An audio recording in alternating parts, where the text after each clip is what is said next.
be here, and I was thrilled when I read recently they've invented a new alarm clock that automatically changes the time when daylight savings comes. And I thought of taking up a collection for John. So we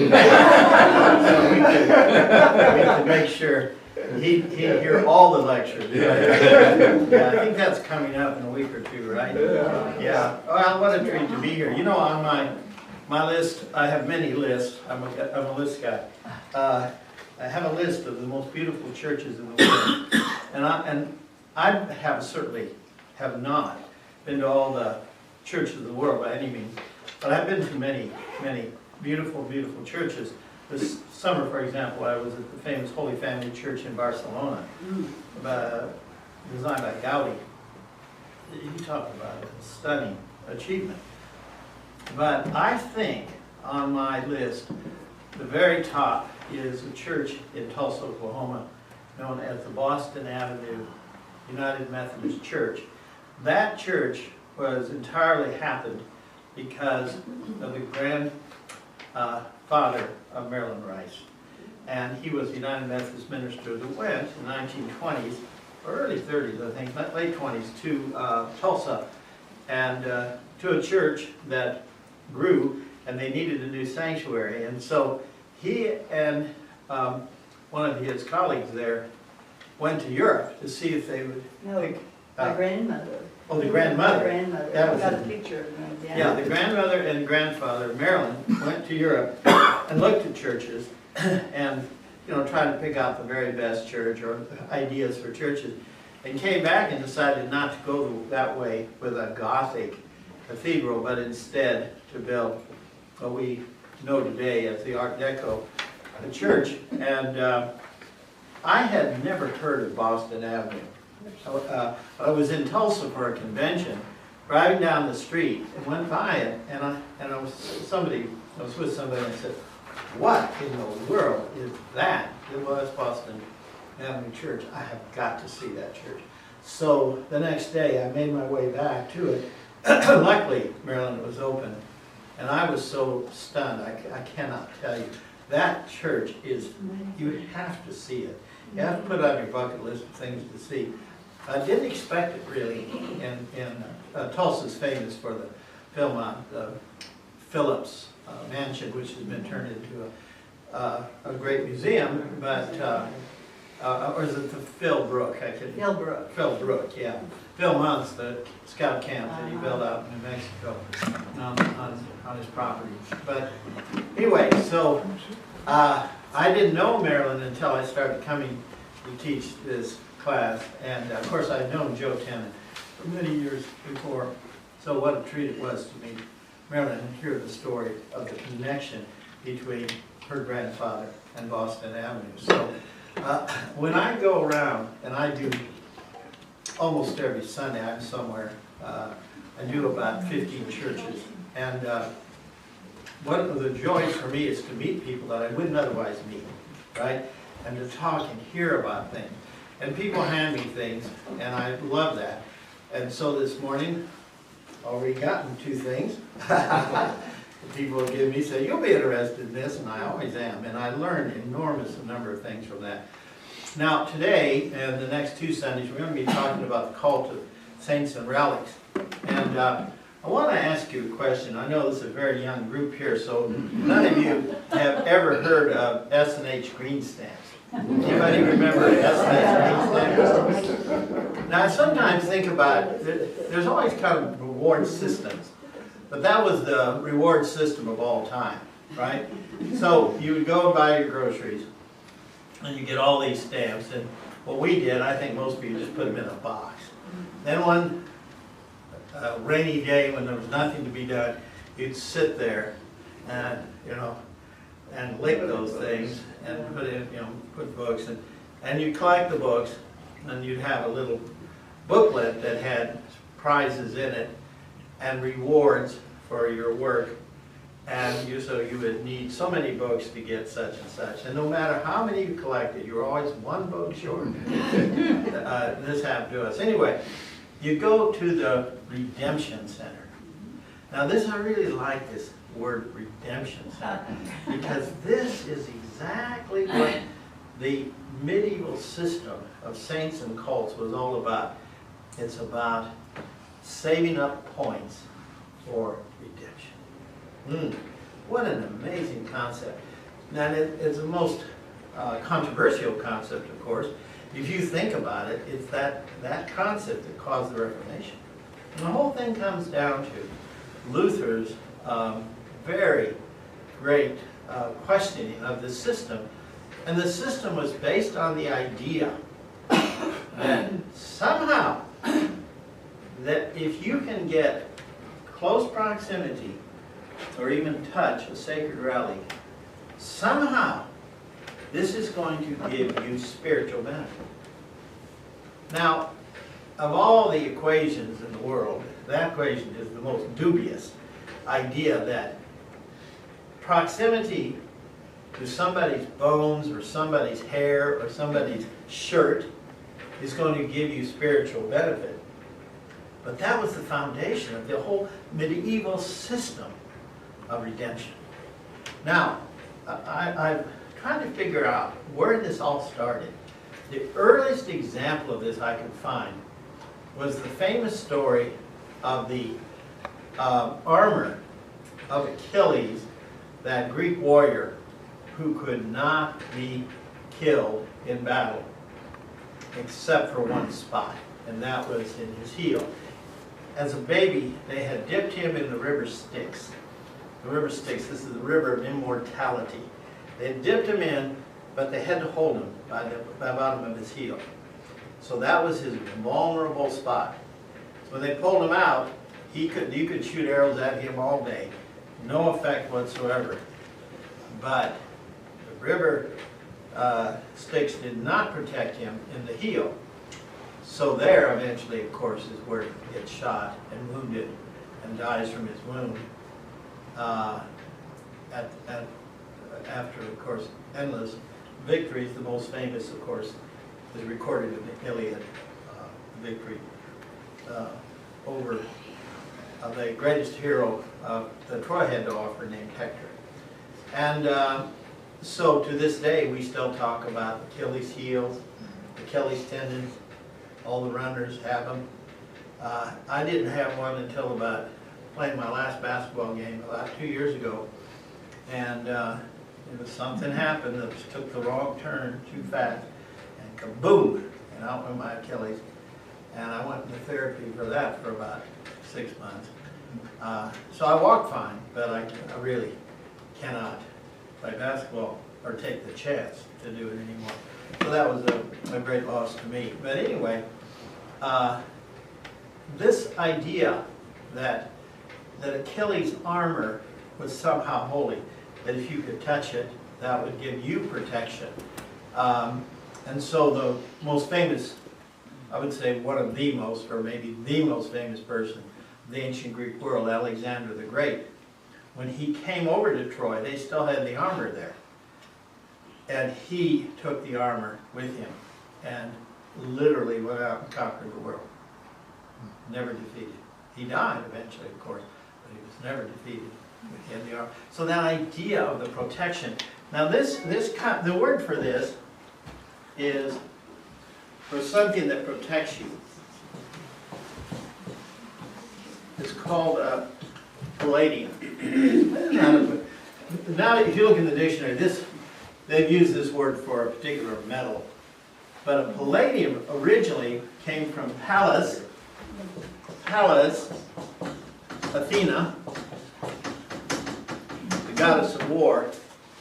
And in one of the ironies in the Iliad is the idea that Troy was protected by the statue of Athena. And I say this is ironic because the whole war happened because of an incident at a wedding banquet. Now there was a royal wedding banquet in which all the royalty came, and it was so important that all the gods and goddesses came to the wedding. Now that's quite a crowd, right? And so one rather minor god was very incensed because he had not received an invitation to the wedding. Like, this is really important. A social event. It's the social event of the century. And not to be invited is a great put down. So he decided to wreak revenge on these people for not inviting him. And so he brought to the, crashed the party, so to speak, he brought a golden apple.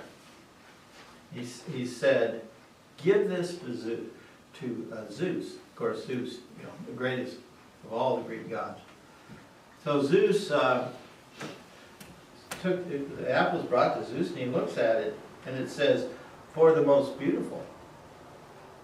Wow, this is, Zeus didn't get beat #1 god for nothing. I mean, this guy knows some things, right? This is dangerous. This is very, very dangerous. So, but because he has kind of a sense of humor, he decides to find the most naive young man he can find, and he'll give him the golden apple, let him decide who's the most beautiful in the crowd. So the young man he decides on, of course, is Paris. Paris is Prince of Troy. And so Paris says, yeah, I'll be happy to, you know, he's young, 18, 20 years old. Opportunity to go look at all the women. Whew. Yeah, well, I'll be happy to do this job. This will be fun. He, you know, young man beneath the age of 30, dangerous. Dangerous. They don't understand women, and he certainly did not. Now, not that men above 30 understand women. It's just they've learned to shut their mouths and be quiet, right? And let things be, right? But not Paris. Paris had to go, and he had to actually do this thing, right? So he's going around looking at all the women, and they're all smiling and flattering him. And so he comes by, happens to come by the wife of Zeus, Hera, who's also his sister. Remember, gods can't marry other mortal women. They have to marry, officially, they have to marry royalty, and the only royalty around, or the only divinity around, I should say, is the sister. He married the sister, Hera. And Hera, by the way, we recognize. If you ever see a statue of Hera, well, it's identical to the Statue of Liberty. In other words, when they did the Statue of Liberty, Bartholdi copied Hera. So we recognize her. We call her Lady Liberty. She's on a silver dollar, and Lady Liberty is very, you know, popular with Americans. Anyway, that's Hera. So Hera says, "Psst, Paris, if you give me the golden apple, I will give you Europe, the whole thing." And he kind of goes, what? Whoa. And so he's kind of wavering, and he's, okay, I'll throw in Asia. So, to put it bluntly, in other words, she just made him ruler of 2/3 of the world. Just skip the apple, but it's not the apple. Of course, an apple of pure gold would be enormously heavy and enormously valuable. But that's not why she wanted it. She wants to be declared the most beautiful. And she was a looker. I mean, there's no doubt about it. And so Paris is stunned by this. So how can I pass this up? But he has to make the rounds. So he looks at some more. And pretty soon he comes by Athena, the goddess of war. And Athena whispers to him, Paris, if you give me the apple, I will give you victory in battle. Victory in battle. Wow. Means I can conquer the world. In other words, what she has just handed him is the whole world for the golden apple. Now, this is doubly ironic because Athena hated women. She's a woman, but she hates women. She's what we call a misogynist. And she fancied herself as very good looking. Now, you have to admit, this is also a Greek put down of female vanity. understand that this cuts, a couple of ways. Shows stupidity of men, and it shows vanity of women, at least, from the Greek point of view. And so, whoa, I mean, even Paris, this young guy, understands the power of this, and he said, well, I can't pass that up. But he's almost done, so he makes the final round, and who should talk to him last but the goddess Aphrodite, the goddess of love, who we know as Venus. We know her son Cupid, who still is with us on February the 14th, right? Valentine's Day. And so she says, you give me the golden apple. I will give you the most beautiful woman in the world. Now this, if nothing else, showed the way the young adolescent mind works. He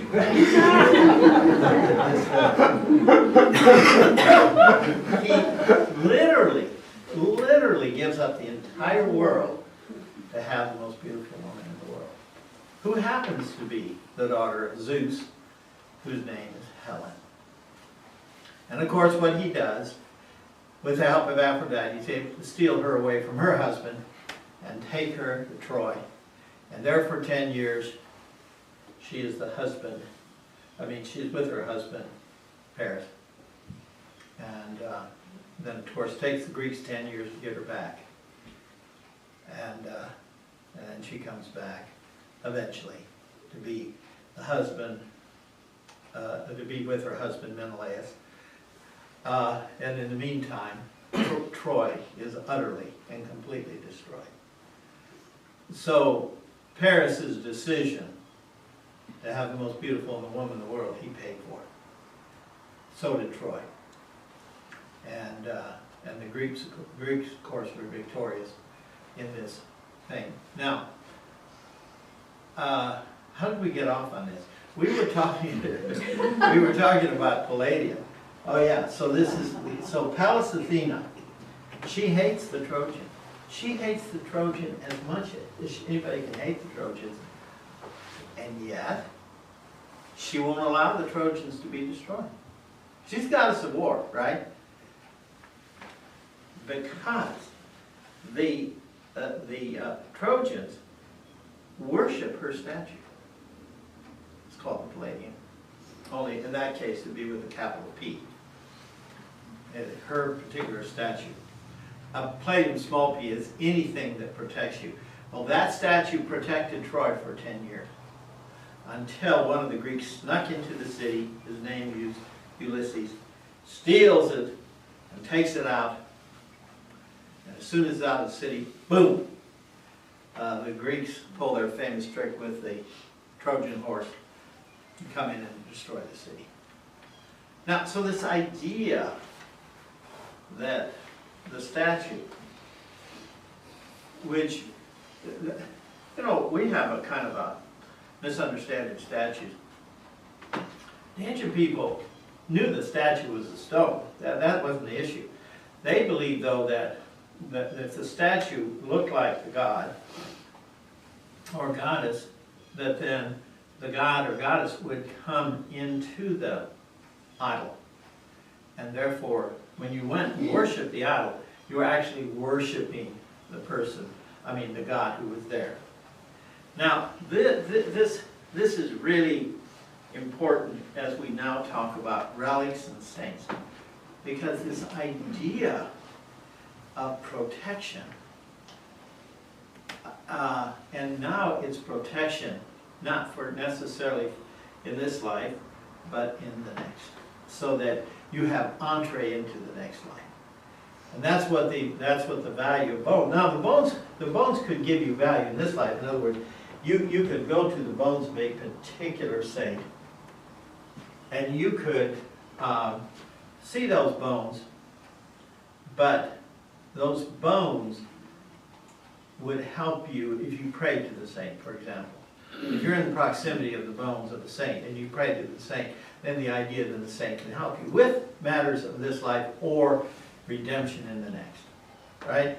So this is how it worked. Now, you should understand two things. first of all, there are three kinds of relics.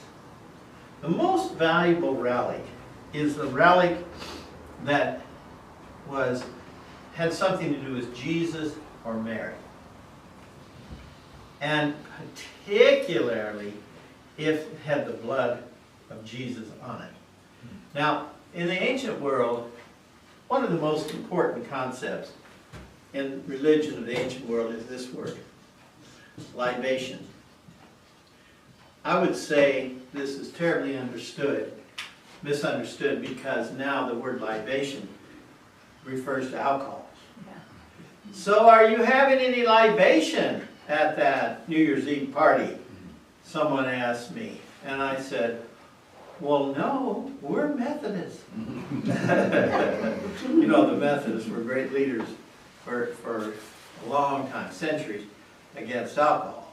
And then, by the way, the first time I was ever in a Methodist church, I was invited as a teenager, I was probably 14, to the Society of, it was called Women's Christian Temperance Union. Yeah. WTCU.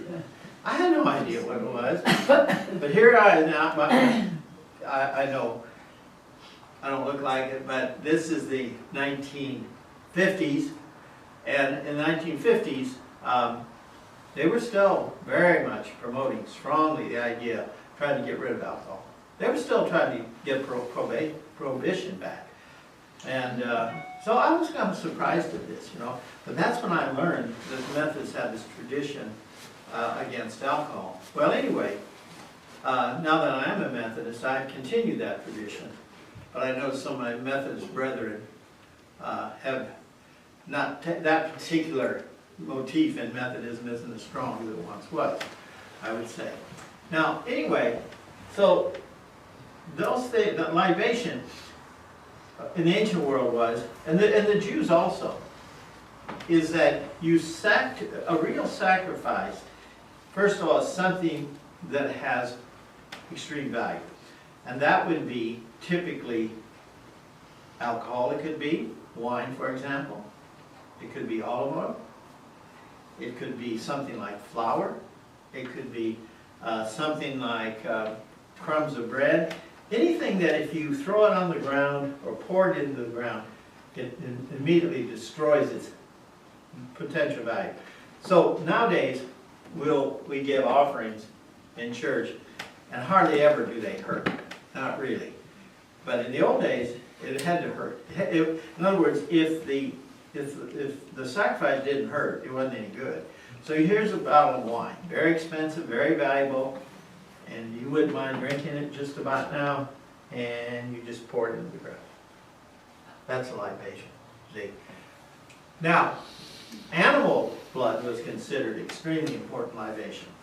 So every day at the temple in Jerusalem, they would sacrifice animals, but most particularly on Passover. Every family would bring a little one-year-old lamb, unblemished, to the priest, stand in line, and they had probably thousands of priests doing this. They take the animal, slit the throat, let the blood come out into a little container. They take the container over to the altar, put it on the side of the altar so it could go down here. And essentially what they had coming out on Passover was literally a river of blood. Because that blood would all drain down into the creek and then down into the river. And that blood, of course, was for the atonement, for the redemption of people. That's the important thing to understand here. Now, if you have human blood, it's even more valuable as libation. But the most valuable blood of all is the blood of God. And that's the blood shed by Jesus as he was preparing to be crucified. And a lot of, I think, people struggle with this concept, but it's Jesus' libation, it's Jesus' blood that brings the atonement, not the death. Now granted, if you shed all your blood, you're not going to be alive. But it is not per se the death of Jesus brings the atonement, but the blood of Jesus. Because there's power, wonder-working power in the blood of the Lamb. And see, it's obvious association that Jesus took the place of all those thousands of lambs which were sacrificed. By the way, I don't know if you've ever thought about this, but with the first people to go see Jesus are the shepherds. And they're in Bethlehem and in that area, keeping watch over their flocks by night. What they would do, all those shepherds around about, they'd take all their best sheep in 1 year, and those would become Passover lambs. So those shepherds, which are, again, just 5 miles from Jerusalem, most of those shepherds, that's what they're trying for. They're trying to get as many of those 1-year-old lambs that are unblemished as they possibly can. So the first guys to visit Jesus are these shepherds who raise the lambs that Jesus is going to replace. See, and anybody reading this in the Jewish word would get the point, right away, that they're making that connection. Now, so if you have an object that has the blood of Jesus on it, oh my goodness, how valuable that gets. Let me give you an illustration of this. There was a lady who was standing along the route Jesus went to the cross. Her name is Veronica.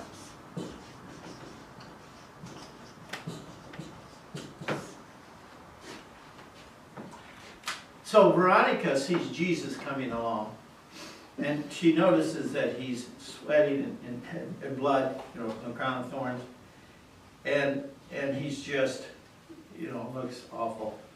And so she takes either a headscarf or a handkerchief, this is not quite clear, and she comes up to Jesus and hands him that, and he takes the handkerchief and he wipes off his face, and he hands it back to her. And then goes on his way. When she gets home, she takes out the handkerchief. She's going to wash it, and notices there's the face of Jesus.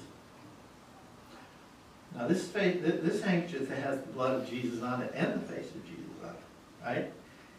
So this is called Veronica, and it was in the Vatican. And the Veronica was of such importance that people would make pilgrimages to Rome just to get near the Veronica. Now there was a book published by the Roman Catholic Church in about 1387. It's called the Book of Indulgences. Now this word indulgences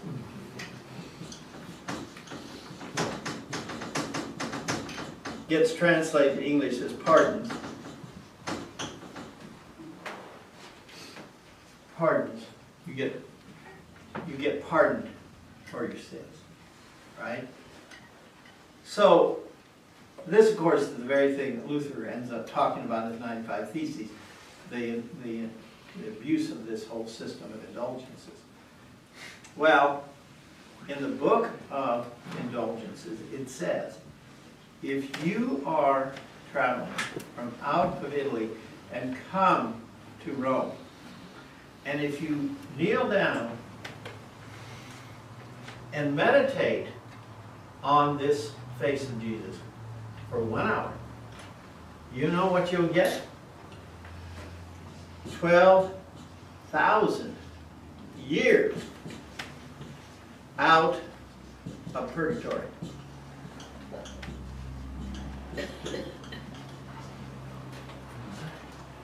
One hour. Now you talk about a deal, right? Now the thing, of course, we don't know is how long you're in purgatory. Are you in purgatory? Is this a short? Is 12,000 a lot or a little? In other words, if you're there for 1,000,000 years, 12,000 may not be that much. But again, then if you're only in purgatory for 13,000 years, you get 12,000 by city. In other words, and this indulgence can be applied to you or to somebody, like you can apply it to your mother, grandmother, somebody passed away. In fact, this became so important that all of the people that went on pilgrimage, when they got to Rome and they did this, they gave them a little badge called a veronicle. So they would wear their veronicle. A lot of times they'd wear it on their hat or they're close, somewhere very prominent, so you could see that this person had been to Rome. And this was considered really important to have a veronicle. Now, why was that so valuable? Because it had the blood of Jesus, see? And so, by being close to it, now you can imagine, it's thousands of people. On one occasion, by the way, they would only show the Veronica once in a while, and one day all these pilgrims heard that the Veronica was going to be shown on Sunday. And if they got up there, you only get there 12,000 years. By the way, if you were from Italy, you only got 3,000 years. Because they figured if you didn't come far, you didn't have much value. This idea that you have to suffer, you see, in order to get the value out of the relic. Well, anyway, on this one occasion, they were all trying to get across this bridge on the Tiber River over to the Vatican, and the bridge collapses. 197 people died trying to get to the Veronica. So you can imagine the crowds must have been great. And if you've ever been, even into the old St. Peter's, not to mention the new one, the old St. Peter's was huge and would hold thousands of people. And so you didn't necessarily get that close, but you wanted to get your veronicle, so you could have it on your person that you had been there. And that's just one tiny example. I want to give you what I believe is the greatest illustration of this. And then as we proceed next 2 Sundays, I'll give you many more. But there was a Roman soldier by the name of Martin.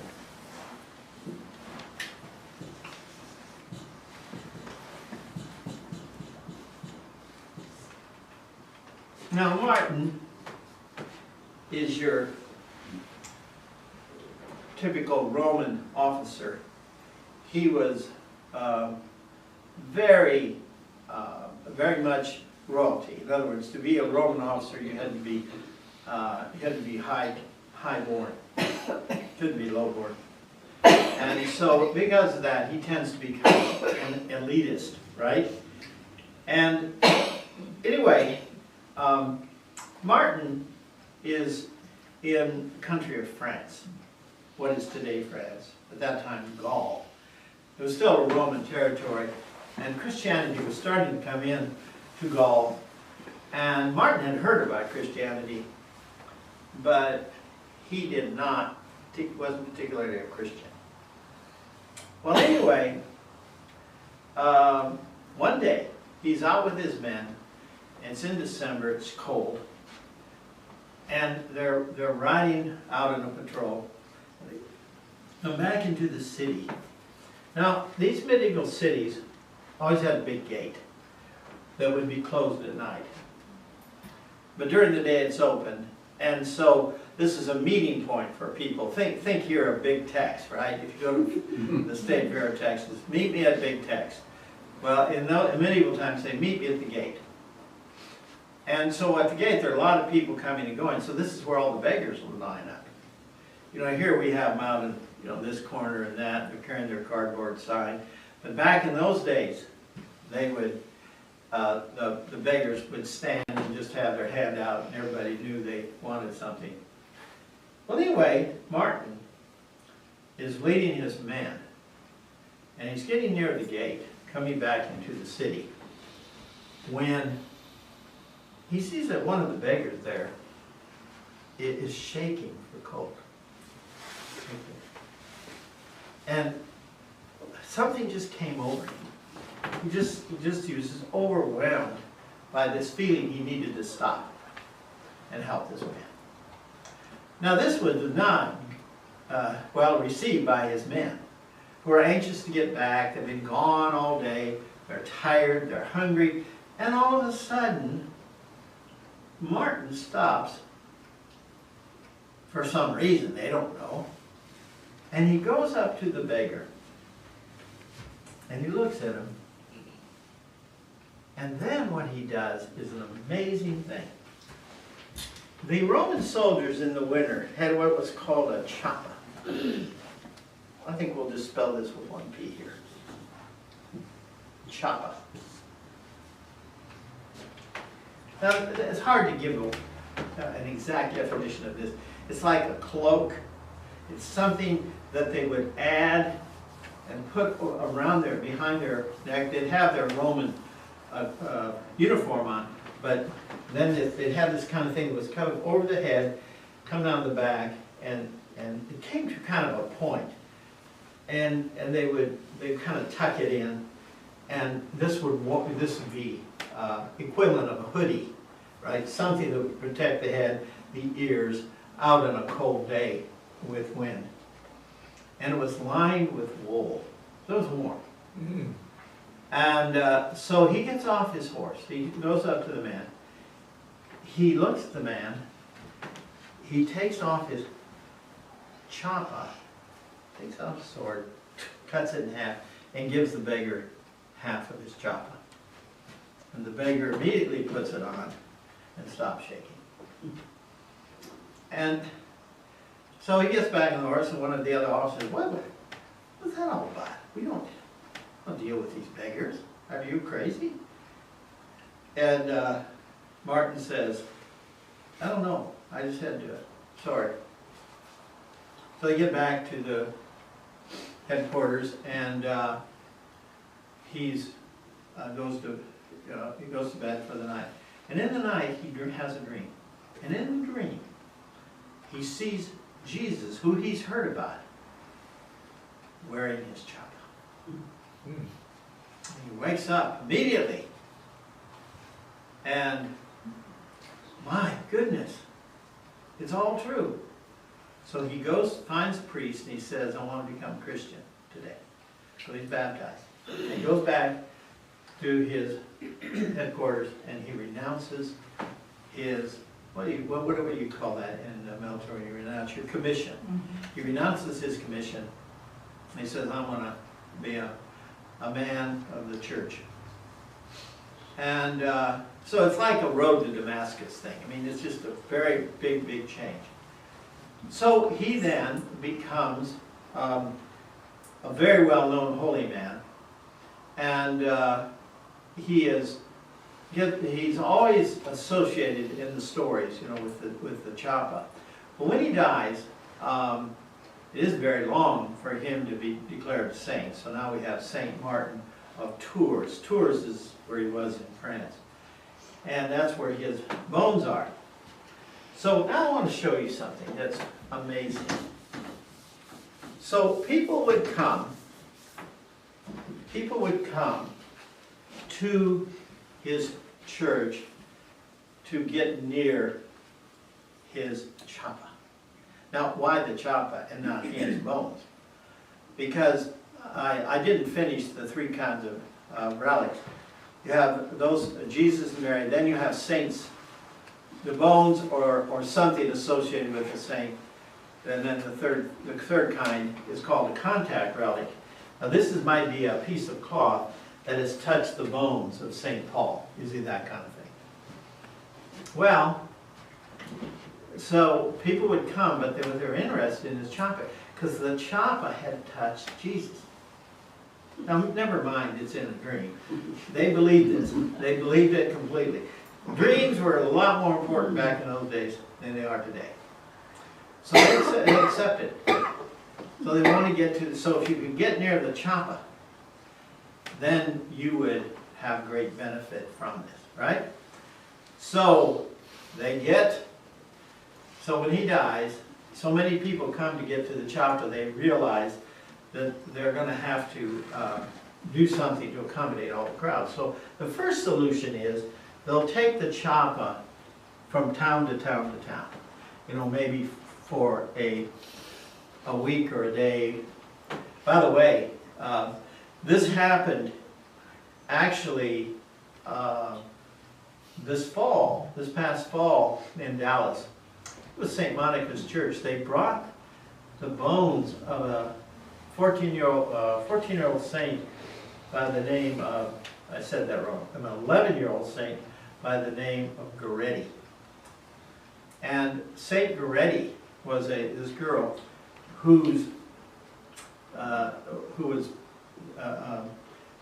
a kind of a distant relative tried to rape her when she was 11.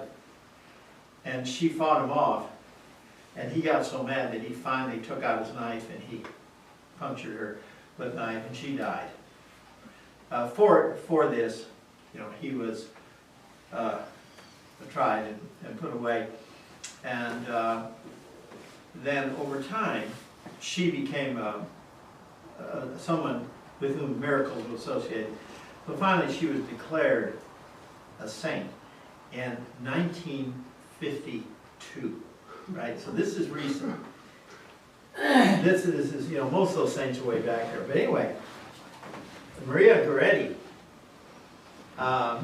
when she was declared a saint, this has never happened in the history of sainthood. The day she's declared saint, they have a big thing in the Vatican. Her murderer is there as one of her most devout followers. And her mother is there. This never happens that a mother lives long enough to see a child declared a saint. Yet Maria Goretti's mother was there. So 1952, she became Saint Maria Goretti. And they had her bones for just 12 hours at the church down here. And the line, was wrapped around the block. There were so many people wanting to get in. To be near the bones of St. Goretti. So, in other words, my point, this is still going on. This is not like ancient history, right? Okay, well, back to Martin. So what they decided to do is take the chapa to a church and in another community, and people could come there. That way, it was easier to move them one thing than to move all the people to Tours. Although Tours was a great pilgrimage site of Europe. And but they found out that didn't work either, because too many people came, and they just couldn't get them all into the church, and it disrupted the normal activities of the church, mass and such. So they decided to build little buildings, a building outside the church that was kind of easy in, easy out. People could just walk in, pray, and then walk out. Sometimes they would attach it to the church, sometimes it'd be separate.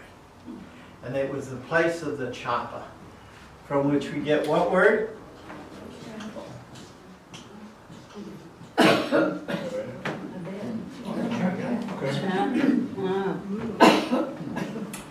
Sometimes Methodist churches that are small are called chapel. We have Cochrane Chapel, 1 mile that direction, and there was another one in this area. Cochrane Chapel and, down at Cox Chapel, right, down at SMU. Something that isn't necessarily used as a church, but for some reason Methodism, then when it becomes a church, they still use the word chapel because people, associate the name with it. That's where the word chapel comes from. So who are the people the priests who take care of the chapa? Chaplain.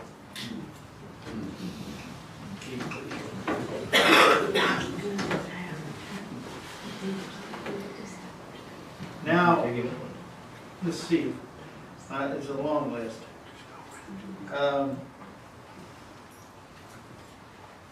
Then you have, in these chapels, they didn't have an organ.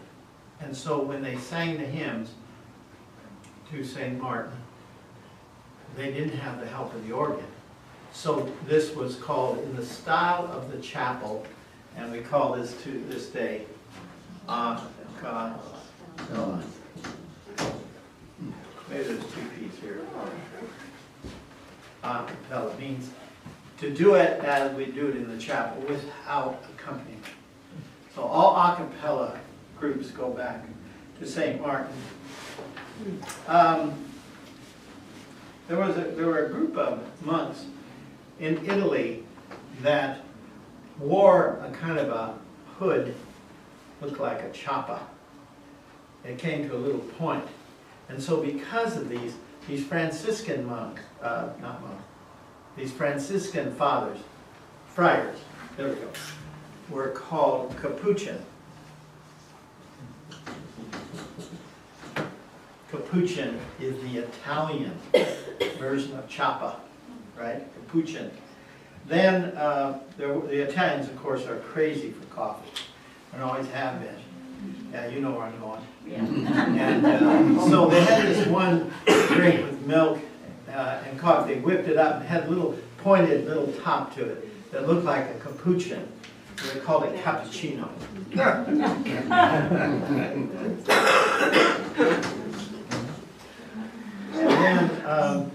And then this is one of my favorites. In France, they had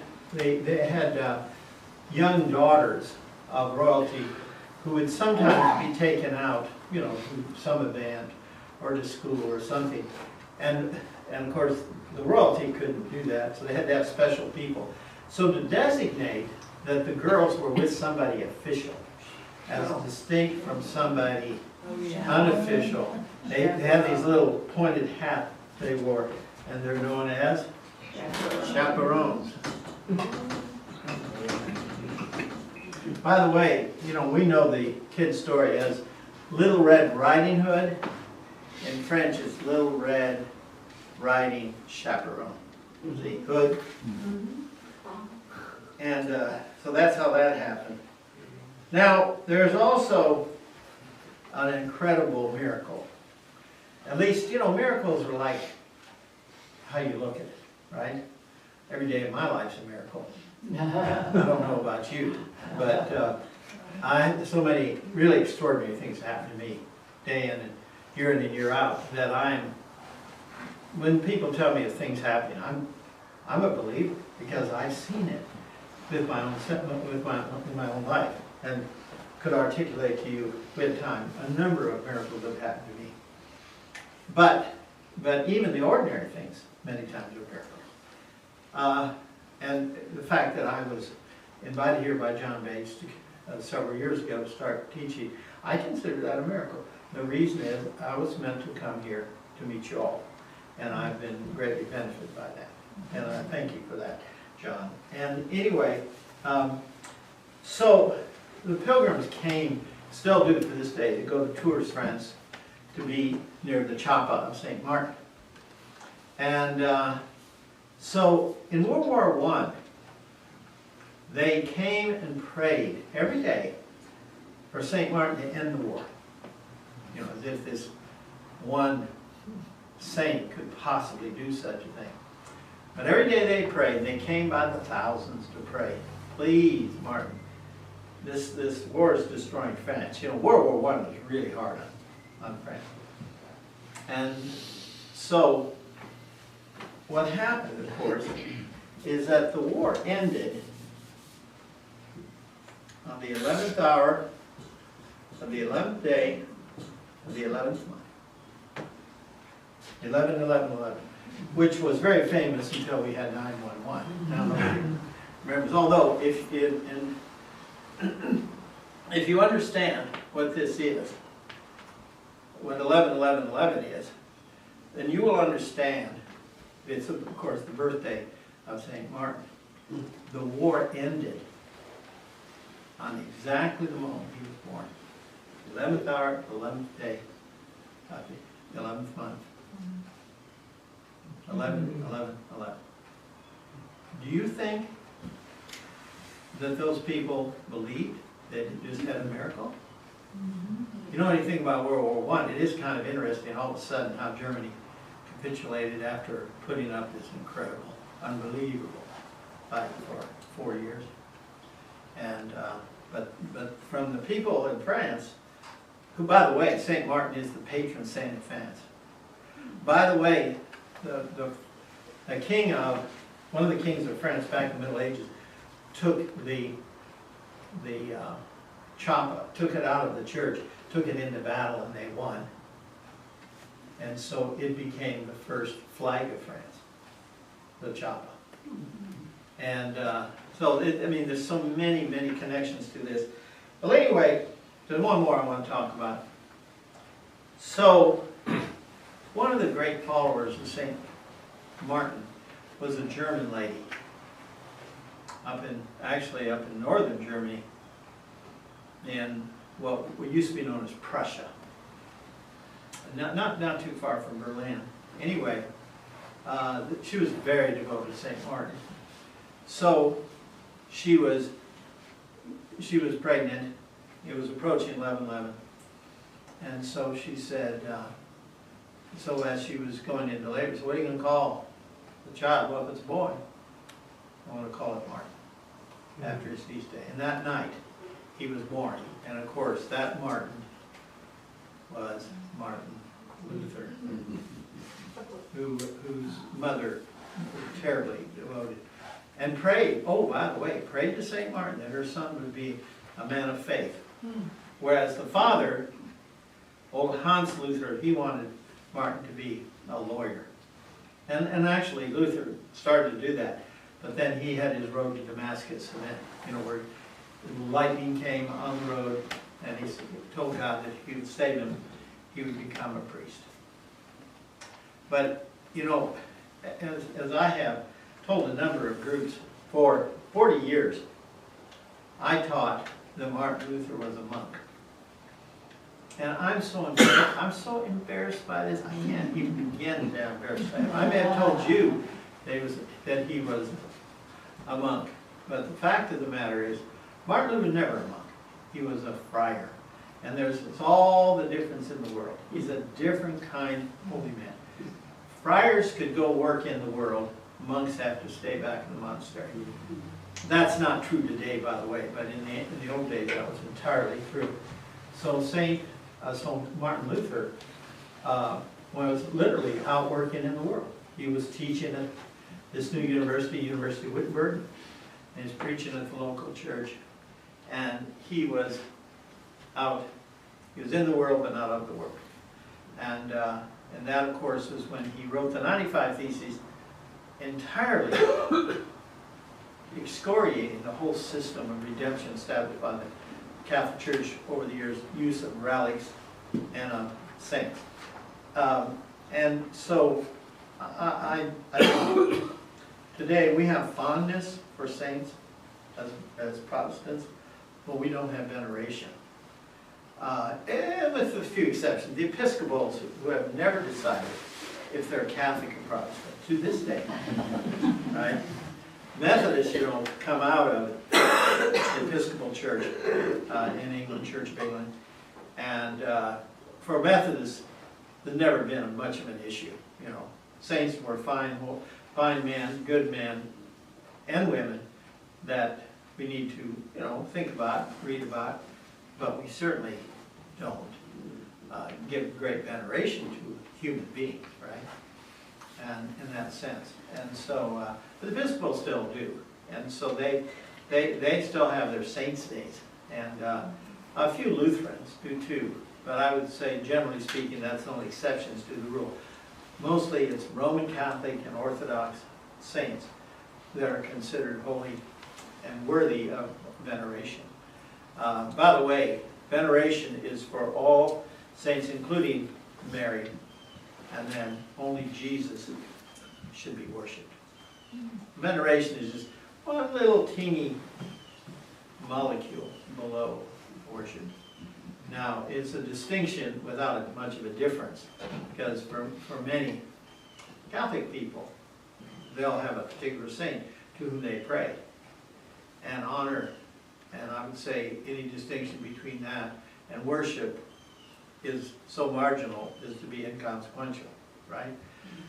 Okay, now John, as always, I run over, but I want to leave a couple of minutes here for comments or questions. And we'll also have more time in the next 2 weeks, because we're going to talk about quite a few different saints, many of whom you've never heard of, some of whom you have. And it's fascinating study. Anything at all? Okay, yes, sir. The Catholic Church seems to venerate more saints now than they have ever been. Well, you know what happened back in the 1963, 62 Great Ecumenical Council. They kind of cleaned house on the saints. And the problem wasn't so much they didn't venerate them, it's just that they, let's say, there were so many of them. There were 4 saints they're on one day, because there are thousands of saints and only 365 days a year. So what they did is just highlighted certain saints, and others were kind of marginalized. They're still there, but they're marginalized. A great example of this is St. Christopher. When I was a kid, St. Christopher was bigger than big. Every Roman Catholic had a little statue of St. Christopher magnetized on the dash. And that was very important to them. He protected travelers. And if they traveled somewhere, they were being protected by St. Christopher. And there was a program. Now you've got to, nobody in here possibly remember this, but I do. It was called the Christophers. It's better to light just one little candle than to curse the darkness. And this Roman Catholic priest was a very big promoter of St. Christopher. And I think it was called the Christophers. But anyway, black and white, 1950s. I watched that sort of thing because we only had one channel. And it happened to be on that channel. Like, nowadays people say, well, you grew up in the 50s. Did you watch Howdy Doody? I said, no. I've never seen Howdy Doody to this day. How come? Well, because we didn't have that channel. We just had one channel. And we didn't get it until, late 50s. And so here in Dallas, they had Howard Taft was on the air in 1954 with the weather. Right? I mean, a lot of people, majority of people had television early. Okay, John, I think that's it for today then. And we'll see you next week.